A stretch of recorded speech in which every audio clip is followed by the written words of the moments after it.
Chosen one, I need you to stop for a second and recognize the chaos unfolding in the wake of your survival. The full coordinated force of a deliberate campaign was launched to bring you down, yet here you are, upright and unbothered. Currently, people are confused and struggling to find out what's going on. No one thought you would be this resilient, and your ability to remain standing has become their greatest embarrassment. You have always been a little harder to read than most, a little harder to knock down, a little harder to keep contained inside the small story that other people wanted to tell about you. There has always been something in you that refused the ceiling, something that sensed even in the hardest seasons, even when you were exhausted and doubting yourself from the inside out, that the place you were standing was not the place you were meant to finish. Most people who are built the way you are built get told the same lie early. The lie sounds like this: you are too much, you feel too deeply, you want too much, you need to be more realistic, more manageable, easier for other people to be around. And for a long season, maybe longer than you would like to admit, you believed it. You turned down the volume on yourself. You softened the edges. You kept accommodating people who were, underneath their criticism, simply intimidated by your actual size.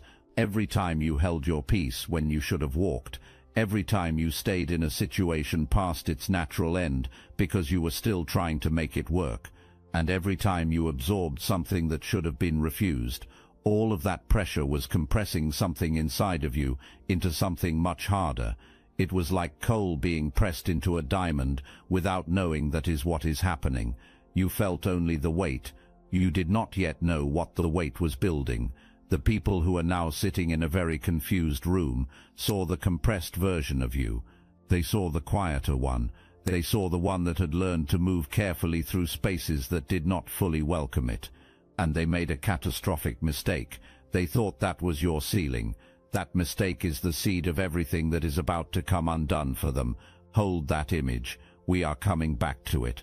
Something ended, or something shifted, or something shifted, or you finally walked away from something that had been costing you far too much, and the moment that happened, a plan was put into motion. There is someone from your past who built their entire post-separation identity on a single story that you needed them, that you could not function without their presence, that eventually the discomfort, the loneliness or the weight of whatever happened would drive you back, and they would be waiting, arms open, terms already decided, ready to receive you on their conditions. They told that story to everyone around them. They painted a portrait of you, showed it around, and the portrait only made sense if you were desperate, if you were crumbling, if you were eventually going to come back and confirm everything they said about you. And when time passed, and no call came, when silence held on your end without breaking, something shifted in that person. It was something they had not planned for. It started as confusion and moved quickly into panic. So they stopped waiting. They organized. Here is where the stakes become real. Rather than sitting with the discomfort of your absence, this person reached out to others, a circle of people assembled specifically for this purpose, with a specific skill set and a specific motivation. The instruction was simple: make this person fold.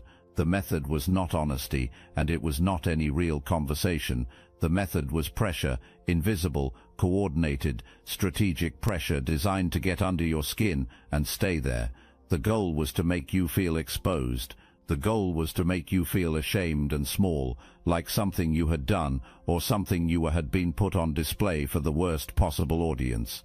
The goal was to collapse your sense of self just enough that when the rescue appeared, and it was always going to come from the one who set the whole thing in motion, you would reach for it without thinking.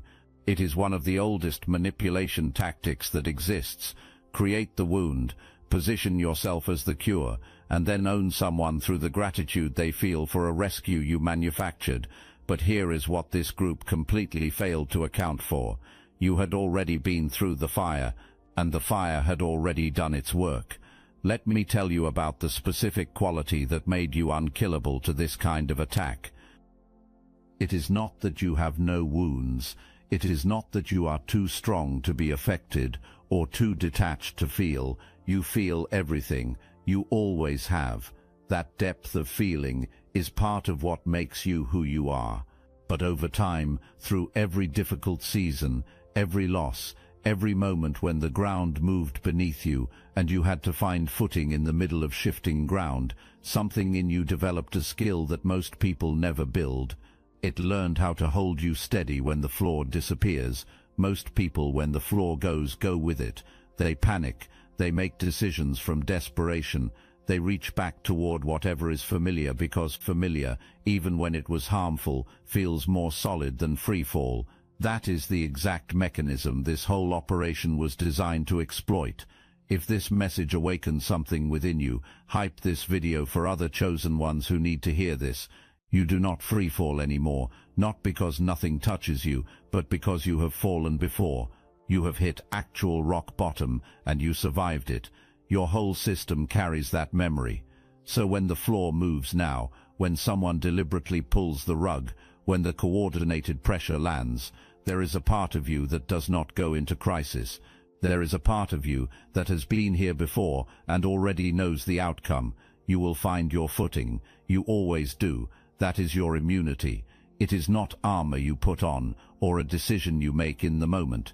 It is muscle memory from surviving, built invisibly, layer by layer, over every hard season you endured without fully knowing it was building anything at all. What was aimed at you found scar tissue. Scar tissue does not bleed the way a fresh wound does. What this group was counting on was an open wound. What they found instead was something that had already healed into something much harder to damage. You were never the soft target they calculated you to be. What looked like vulnerability from the outside was actually the surface of something built through season after season of exactly the kind of pressure they thought they were introducing for the first time. The expectation was that you would reach back. The expectation was that you would do what most people do when they are being dismantled by absence and pressure. The desperate searching, the checking of old messages, the looking through whatever window was left available. That behavior was the proof they needed, that the operation was working. The whole plan was scaffolded on the assumption that you could not hold the silence. You held the silence. You did not hold it through white-knuckling or through forcing yourself to resist something you were desperate to do. You held it because something in you, something quiet and solid that grew in the space of your healing, genuinely did not want what was on the other side. When you truly no longer want something, silence is not a performance of strength. It is simply the truth showing up naturally. What people see when they look at your life right now is not what was scripted. What they are seeing is someone who got up. They are seeing someone moving through their days, doing the ordinary and necessary things of a life being lived, occasionally laughing at something, showing up for responsibilities, and not appearing to be at war with anything.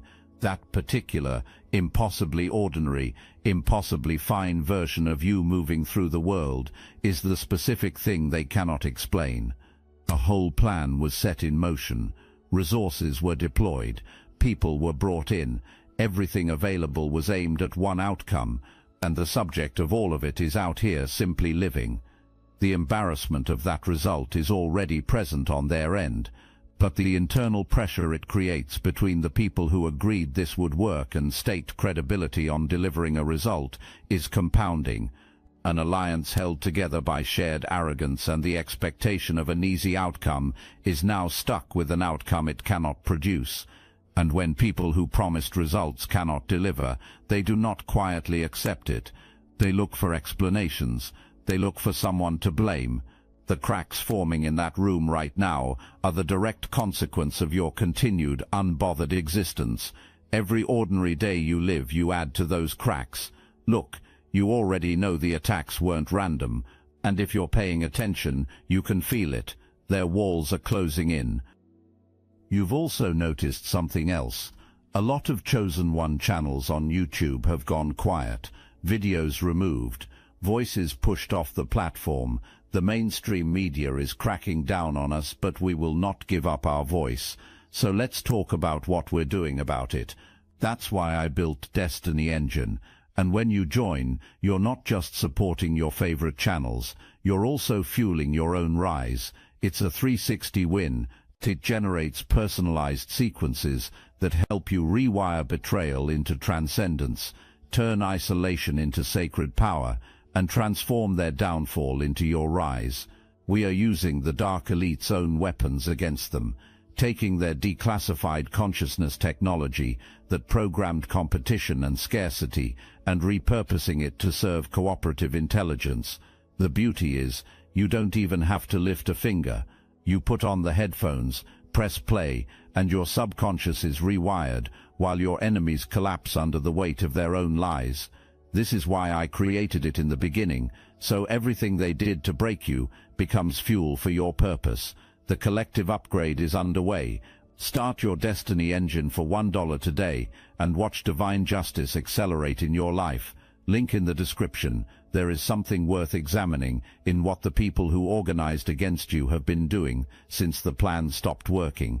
They are checking constantly and obsessively. People who run the kind of operation aimed at you are accustomed to feedback. They expect to see signals, a post that reads as too raw, a behavioral change visible through mutual connections, the small evidence that tells an observer the pressure is landing. Without those signals, they have no way to calibrate, they have no way to confirm their approach is working. They are operating blind, and operating blind is not something people who pride themselves on precision handle well. Your absence of reaction is, in its own right, the most devastating response you could have given. Silence sustained long enough does not look like patience, it looks like indifference. And genuine indifference, the kind that is not performed but simply present, is the one thing that cannot be worked around. You cannot manipulate someone who is not watching the board. You cannot destabilize someone who is not checking for incoming moves. Each time they check on you and find nothing alarming, the confusion deepens and stacks. It begins to feel less like a delay in results and more like a fundamental misreading of who you are. That is the most destabilizing conclusion any operation can reach. Not that the plan failed, but that the person running it misjudged the target completely. That realization is happening right now, and you did not manufacture it. You did not strategize your way into their confusion. You became who you were already becoming. You kept showing up for your life. The confusion they are experiencing is the automatic, unavoidable consequence of your growth that happened quietly, on your own schedule, long before they decided to involve themselves in your story. You made a choice. Maybe you remember the specific moment. Maybe it felt enormous, the kind of decision that cost something real, that you sat with and questioned and worried about afterward. Or maybe, and this feels closer to the truth, it felt like almost nothing at the time. It was a small, private, completely unwitnessed thing. It was a habit you finally stopped feeding. It was a door you finally closed all the way and stopped leaving slightly open. It was a moment in your own mind where you caught yourself mid-cruelty, talking to yourself the way people who once had power over you used to talk to you, and something intervened, something said that stops now, not because someone told you to stop, because you decided you were worth the protection. Whatever the specific form it took, that choice reorganized something fundamental inside you, the version of you that existed when certain people had power over you, the one shaped by accumulated self-doubt and the belief that your worth was conditional, quietly stopped being the current version. It became a past version, not with drama, not with announcement. It simply stepped back and let something more solid come forward. The operation aimed at you was already running when you made that choice. The pressure was already being applied. And then the version of you they had been targeting ceased to exist, and everything they launched passed straight through empty space. The target stepped sideways. The entire calculation was based on someone who was no longer standing where they assumed. That is why none of it worked. It was not luck. It was not coincidence. It was the compounding result of every small, invisible, unwitnessed act of choosing yourself, Every moment you gave yourself the grace you kept extending to people who did not extend it back. Every boundary held in private, every time you stopped mid-sentence and refused to continue the cruelty toward yourself. None of that was wasted. All of it accumulated into the specific protection that stood between you and everything that was coming in your direction. There is something specific worth understanding about the kind of person operations like this one are designed to target, because understanding it will show you exactly who you are now and why you stepped outside that category. The target is not someone weak in the way people typically imagine weakness. The target is someone who cares deeply, someone who invests fully, who gives more than they receive and stays longer than the situation deserves, and who has been quietly operating on a belief they probably did not choose consciously. That belief says that their value is something they have to prove, rather than something they simply carry. That belief is the entry point. That is what people who run this kind of manipulation look for, because someone who knows their worth completely, not just on good days or in confident moments, but as a settled, unkillable fact, cannot be entered through shame. Shame requires a person who is already carrying some quiet suspicion that they might deserve it. Humiliation only lands on someone whose sense of themselves depends on how others see them. The attempt to make someone look foolish only works if there is already a fear somewhere beneath the surface that they might be. You closed that entry point. You did not close it all at once. It happened gradually and painfully in some moments, in ways so slow and so private that you probably could not have named the progress while it was happening. But something shifted in how you spoke to yourself when no one else was listening. Something shifted in what you were willing to accept as reasonable treatment. Something shifted in the recognition, quiet, not showy, just true, that you were worth protecting. That shift is exactly what they could not read when they arrived with their plan. They scanned for the opening that had always been there before. It was gone. They pushed on the door. The door did not move, and they are standing in front of that closed door right now, having no framework to explain a version of you that no longer grants access by default. Real self-worth does not announce itself. It does not post about itself or perform itself for an audience. It simply closes doors. It removes the specific architecture that manipulation requires to function. It does not look like anything dramatic from the outside. It just makes certain approaches stop working entirely. They are confused because they are looking for a way in that no longer exists. You closed it, and you may not have fully realized at the time what a monumental thing that was. The people involved in what was directed at you are under a specific kind of pressure. It is the pressure of having promised a result and being unable to produce it.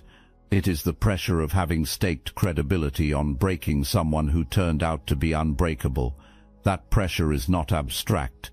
It is the real compounding stress of a situation that will not resolve and that makes everyone involved look less capable with every day that passes. Under that kind of pressure, people stop being careful. They make moves they would not otherwise make. They say things they cannot take back.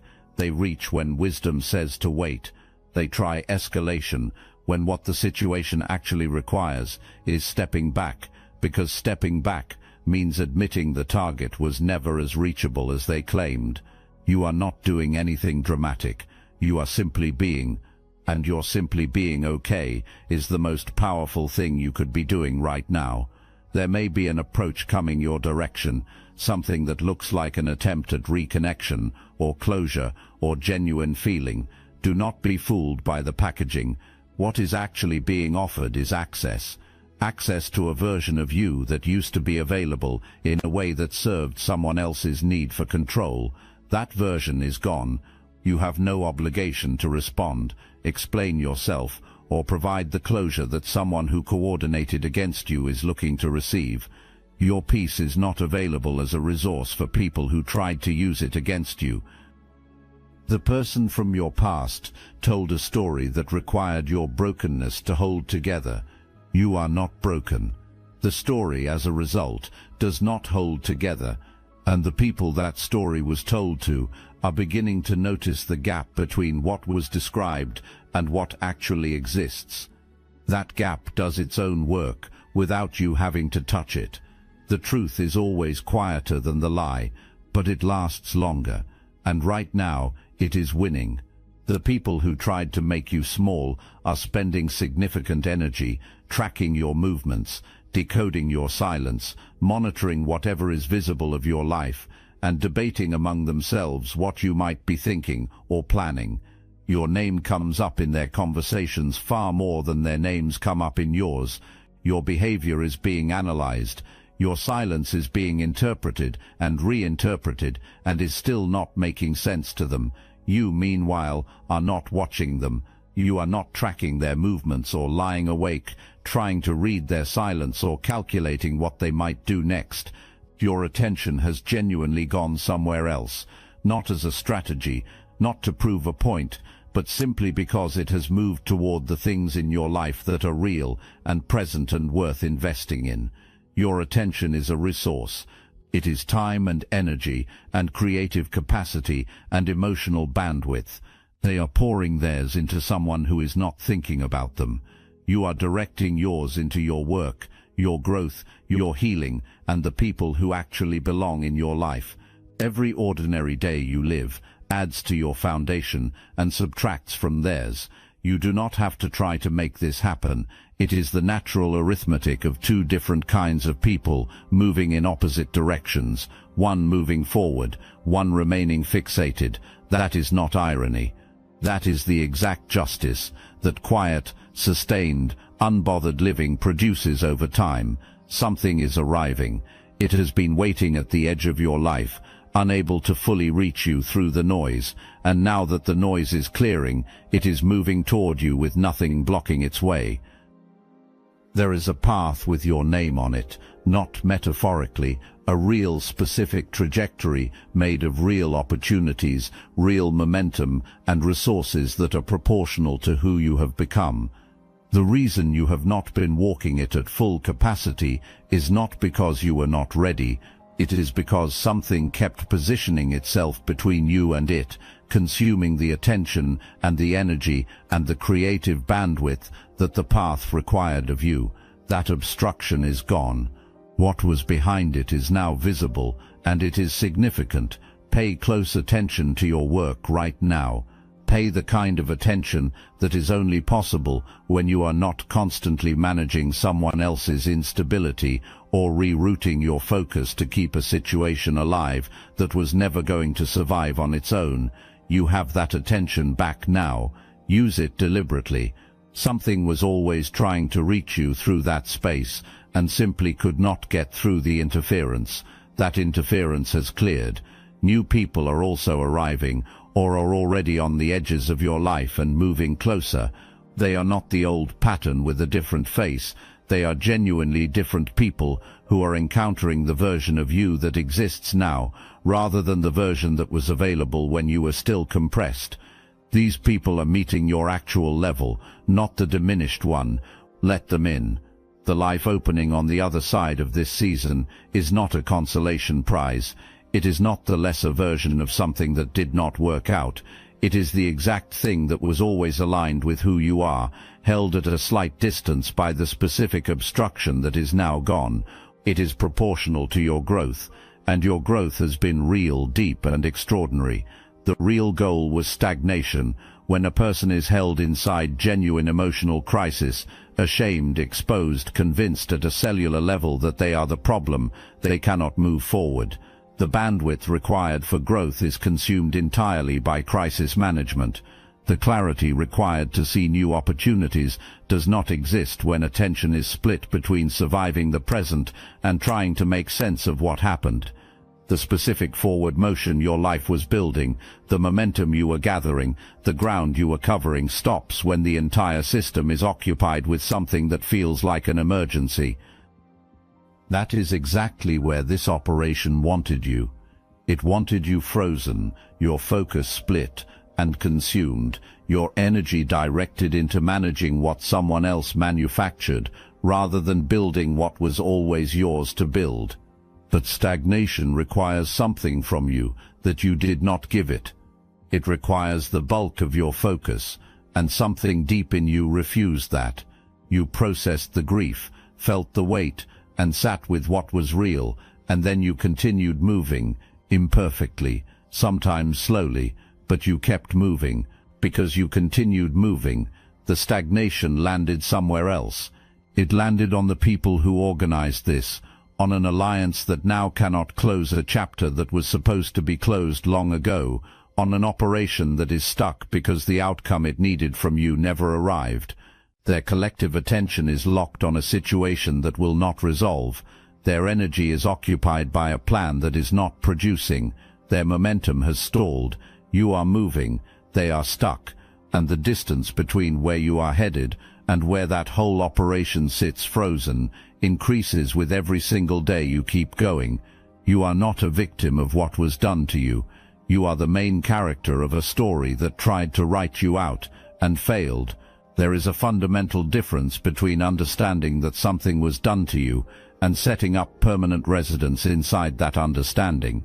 You can know exactly what happened. You can name every layer of it clearly.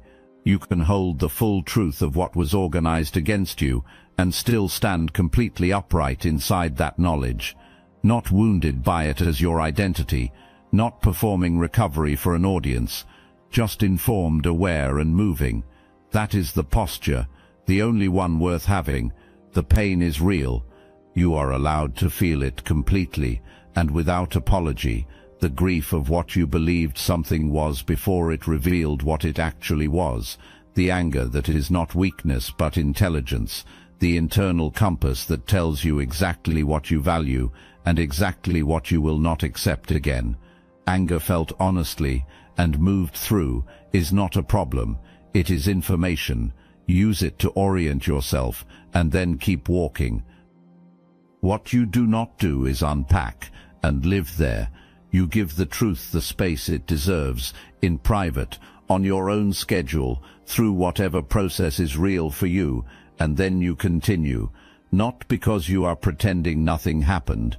You continue because you are too focused on what is in front of you to set up camp at the place that tried to stop you. Powerful people do not build their identity from their wounds. They acknowledge the wound. They do what the wound requires, and then they walk. They do not limp for an audience. They do not wait for the people who hurt them to validate that they are okay. They simply move. The expectation was that you would unravel publicly, that you would say or post or do something that gave the whole narrative oxygen and confirmed the story being told about you. What happened instead was a closed door and the sound of your life continuing without them in it. You processed, you repositioned, you kept moving forward. You are sharper now than you were before this began. You are more certain and more boundaried in a way that does not require announcement or enforcement. It is simply part of you now. You do not need their understanding. You do not need their acknowledgement. You do not need them to agree that what you did was right. You already know. That knowing, quiet, self-sourced, completely independent of outside validation, is the specific thing they had no tool capable of touching. How do you break someone who is not breaking? The reason that question has no answer for them is that what they are trying to reverse is not a method or a practice or something installed through a single decision. It is a character trait forged across a long period of time, under real pressure, in conditions that were not chosen.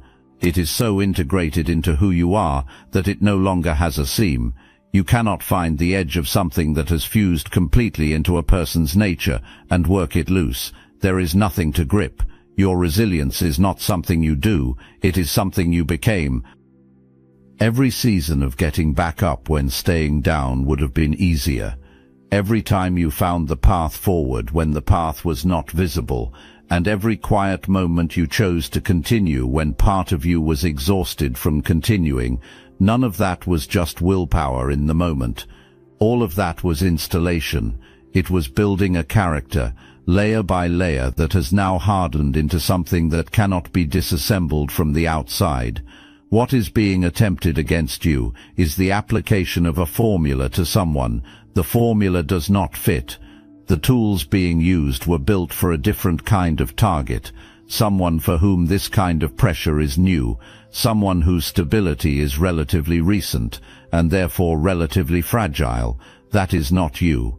You have been through more pressure than this, and your system has been tested at a depth that makes what is being applied now feel to your nervous system like something familiar and manageable. Every time the pressure is applied and you do not move, the cost increases on their side. The same quality in you that the whole operation counted on exploiting is the quality that is now working actively against everyone who decided to underestimate it. Do you remember the seed planted in the very beginning, the catastrophic mistake made by people who saw the compressed version of you and assumed that was everything you were? Let me show you what that seed grew into. Coal becomes a diamond through compression, not through gentle handling or careful refinement. It becomes a diamond through weight and force and sustained pressure in the dark, where no one can see the transformation happening. The coal does not know what it is becoming. It just experiences the pressure. Every hard season you moved through was the press. Every time you stayed patient when patience cost you something real. Every door you finally closed for good. Every boundary you held without external reinforcement.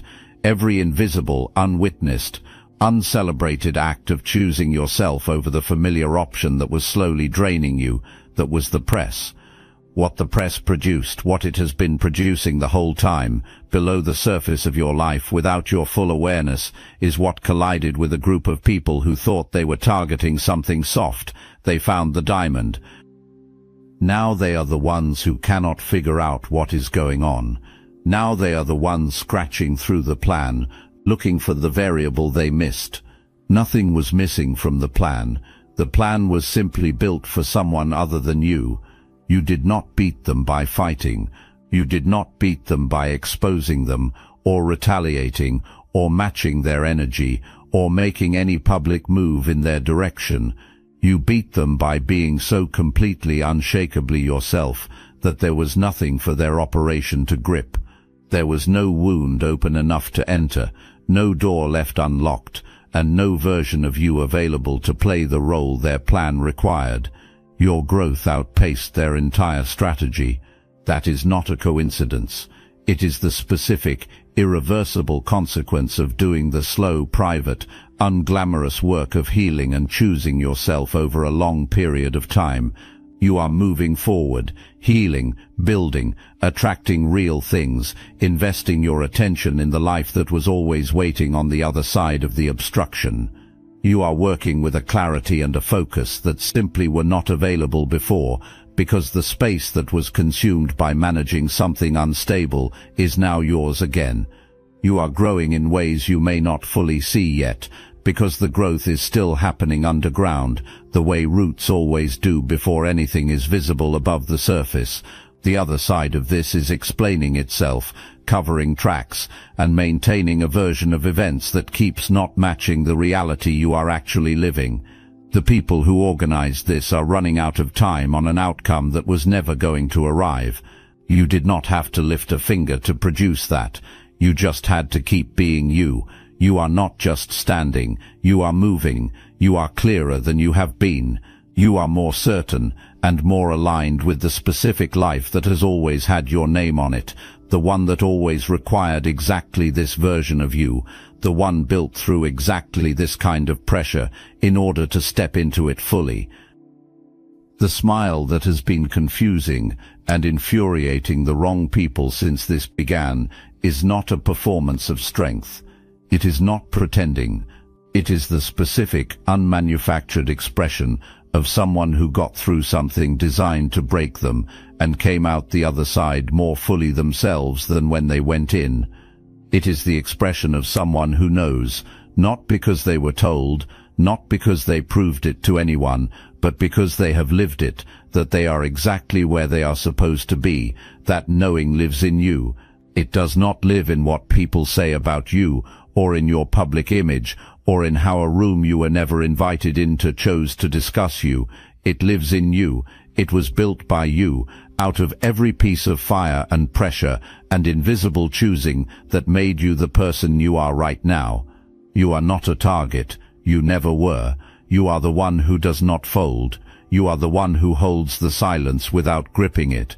You are the one who gets up on the hardest days, not because it is easy, but because something ancient in you simply will not stay down. You are the one who chose yourself quietly, privately, and without applause enough times that the choosing became who you are, and not just something you do. They did not think you would be this resilient, but the fire knew. Every season of pressure knew. Every closed door and held boundary and private moment of choosing yourself again, all of it knew. And now you know too. Get up, keep your eyes forward, keep choosing yourself, and don't you dare look back.